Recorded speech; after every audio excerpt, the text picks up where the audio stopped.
पर्यवेक्षक के तौर पर गृह मंत्री अमित शाह मौजूद हैं। माना यह जा रहा है कि इस रेस में शुवेंदु अधिकारी सबसे आगे दौड़ रहे हैं, लेकिन औपचारिक ऐलान अहम होता है। कल शपथ ग्रहण समारोह होगा, खुद प्रधानमंत्री नरेंद्र मोदी इस शपथ ग्रहण का हिस्सा बनेंगे, ये तय है।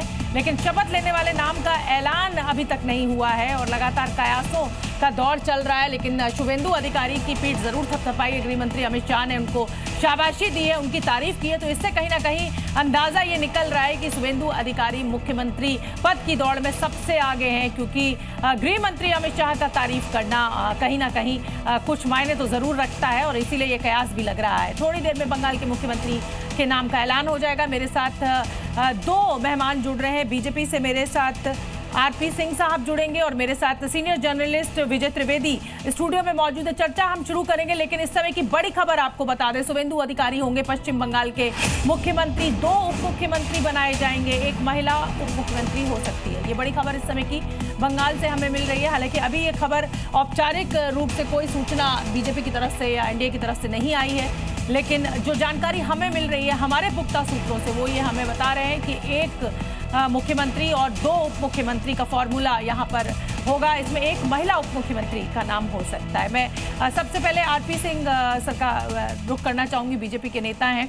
आरपी सिंह जी, लगातार बीजेपी के कार्यकर्ताओं के द्वारा कहा जा रहा है और बड़े जोर शोर से कहा जा रहा है कि सनातनी सरकार बनने जा रही है। मैंने केंद्र सरकार सुनी है, राज्य सरकार सुनी है, उत्तर प्रदेश सरकार सुनी है, भारत सरकार सुनी है। ये सनातन सरकार सर मैंने अपने 20-25 साल के करियर में नहीं सुनी है। क्या है ये सनातन सरकार? और सबका साथ सबका विकास, इस नारे का क्या होगा फिर? नहीं, सबका साथ सबका विकास है ना, सनातन में भी सबका साथ सबका विकास है। अरे पिछले 15 साल में जिस प्रकार से बंगाली अस्मिता को, बंगाली संस्कृति को कुठाराघात लगा, जिस प्रकार से एक वोट बैंक को खुश करने के लिए दुर्गा विसर्जन रोक दिया गया, जिस प्रकार से जय श्री राम के जयकारे लगाने पर लोगों को जेल भेजा गया, ये उसका मामला है। क्योंकि अगर आप एक वोट बैंक को लगातार खुश करने के लिए इस प्रकार करेंगे कि आप जो हमारी देश की, जो हमारे राज्य की मूल संस्कृति है उसको कुठाराघात करेंगे, तो लोग इसी प्रकार का जवाब देंगे। परंतु सनातन में सब आते हैं, इस देश के सनातन में मैं भी सनातन में आता हूँ और अगर कोई और है तो वो भी सनातन में ही आता है। चलिए अब क्योंकि देखिए कयास, आरपी सिंह जी अब इस सुन लेते हैं, एक मिनट।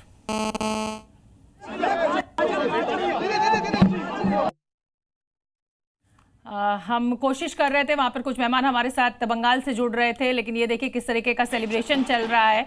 और विजय त्रिवेदी जी, क्या माना जाए, सबसे आगे शुवेंदु अधिकारी इस रेस में, क्योंकि जिस तरीके से ममता दीदी को 2 जगह से उन्होंने हराया है और पिछले विधानसभा चुनाव में भी इसी तरीके का उन्होंने जीत दर्ज की थी, उसके साथ हिंदुत्व की जो जिसको कहा जाए कि कट्टर लाइन वो ले रहे हैं, उतना शायद कोई बंगाल में नेता नहीं ले रहा है। इससे दावेदारी उनकी सबसे बड़ी।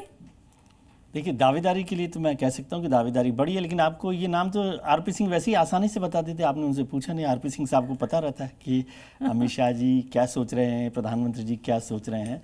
देखिए, दावेदारी बड़ी है क्योंकि शुवेंदु ने हेड ऑन लिया, ममता जी को 2 बार उन्होंने चुनाव हराया।